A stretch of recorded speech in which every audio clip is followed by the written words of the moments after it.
পবিত্র ঈদুল ফিতর উপলক্ষে শুভেচ্ছা ও অভিনন্দন জানিয়েছেন কুষ্টিয়া দৌলতপুর উপজেলার শহীদ শেখ রাসেল স্মৃতি ফাউন্ডেশন এর সভাপতি মোহাম্মদ জাহাঙ্গীর আলম এর একান্ত সাক্ষাৎকারে যা বলেন।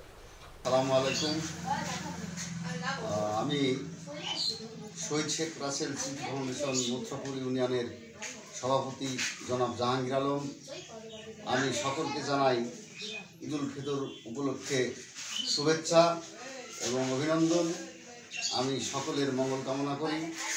আপনারা সকলেই সুস্থ এবং ভালো থাকুন। আমি যেন আপনাদের কাছে একটু কথা বলছি, এই কারণে আমি সকলের কাছে দোয়া কামনা করি। আমার জন্য আপনারা দোয়া করবেন।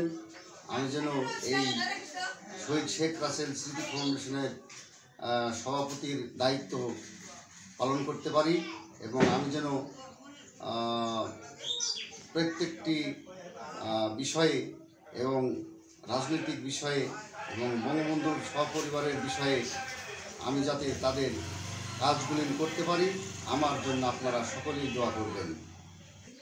আমি আরও বলতে চাই, মাননীয় প্রধানমন্ত্রী শেখ হাসিনার হাতকে শক্তি করার লক্ষ্যে যেন আমরা আমার এই